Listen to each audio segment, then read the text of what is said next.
এই যে মোটা দানার সাবু নিয়েছি আমি, এখানে ভিজিয়ে রেখেছিলাম। এটা ক্যাপসিকাম কেটে রেখেছি, কাঁচা লঙ্কা, আদা, কাজু বাদাম, কিশমিশ, আর এই যে গোটা গরম মশলা।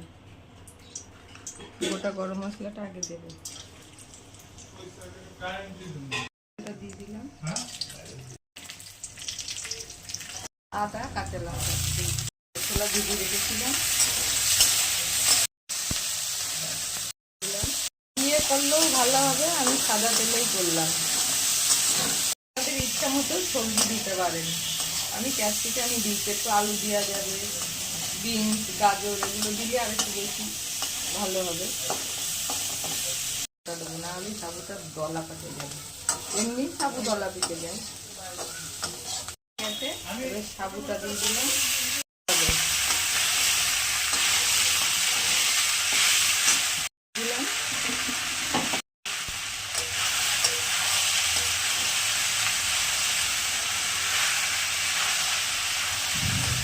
চলে গেল সাবুর পোলাও। এবার নামিয়ে দেবো, নামিয়ে দিলেই ঝরঝর হয়ে যাবে ঠান্ডা হলে। একটু কম ভিজানোর দরকার ছিল।